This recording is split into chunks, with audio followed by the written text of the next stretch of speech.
Социаль пенсияларны арттыру, йорт сатып алганда ана капиталы хуҗаларын яклау буенча өстәмә чаралар дәүләт хезмәтенә кабул итүдә үзгәреш.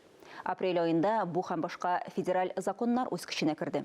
Әлеге темалар турында тулырак парламент хәбәрләрендә алар белән Алия Галиуллина таныштыра.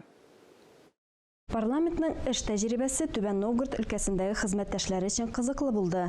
Узган атнада алар дәүләт советында булып комитетлар, комиссиялар эше белән танышты.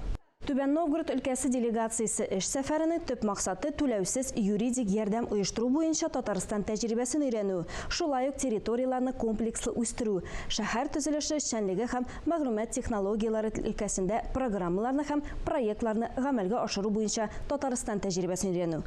Татарстанның Түбән Новгород өлкәсе белән хезмәттәшлек мөнәсәбәтләре урнашты дип билгеләде Фәрит Мөхәммәтшин. Без бер-беребездән өйрәнәбез һәм иң яхшы тәҗрибәләрне үзләштерәбез.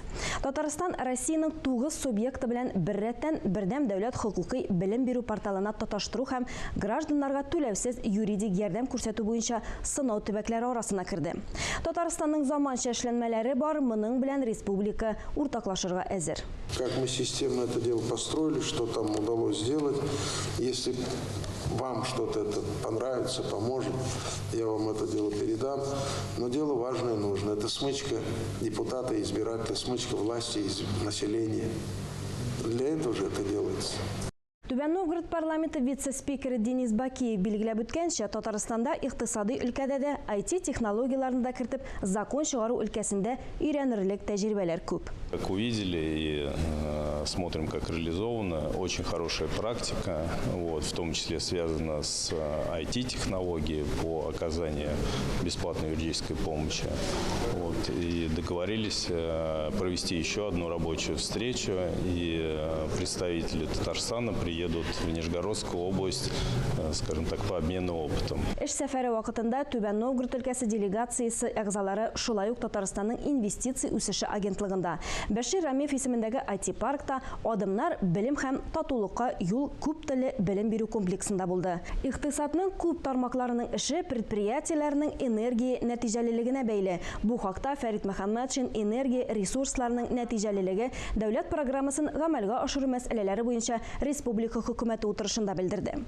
Вице-премьер, сәнәгать һәм сәүдә министры Олег Коробченко үз докладында хәбәр иткәнчә, узган елда республика буенча электр энергиясын куллану 2021 ел күрсәткеченнән 3,5% арткан.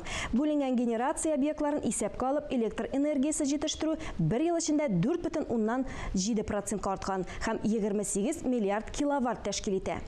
Хәзер беренчел бурыч энергия системасының җитештерү объектларын алга таба яңарту, яңа куәтләр кертү, интеллектуаль исәпкә алу системаларын кертү, газ мотор ягулыгы базарын үстерү. Парламент рәисе Фәрит Мөхәммәтшин энергетиканың социаль характерда, ягъни безнең республика халкының тормыш эшчәнлеге белән турыдан-туры бәйле булуын билгеләде.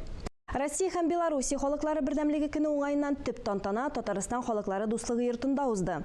Чарада катнашучыларны республика җитәкчелеге исеменнән Дәүләт Советы рәисе, Татарстан халыклары ассамблеясы Советы рәисе Фәрит Мөхәммәтшин сәламләде. Берләшү көне 1996 елның 2 апреленнән бирле билгеләп үтелә. Ул вакытта ике дәүләт президентлары Россия һәм Беларусь җәмгыяте мәгарифе турында килешүгә кул куйды. Бүген Татарстан белән Беларусияны күп нәрсә бәйли. Бу товар әйләнеше, мәгариф һәм мәдәният. Активное развитие политических, экономических и торговых связей. Я бы к этому добавил и близость языка. Все это стало прочной опорой для дальнейшего укрепления взаимовыгодного сотрудничества. Узган атнаның парламент хәбәрләре турында кыскача шулар иде.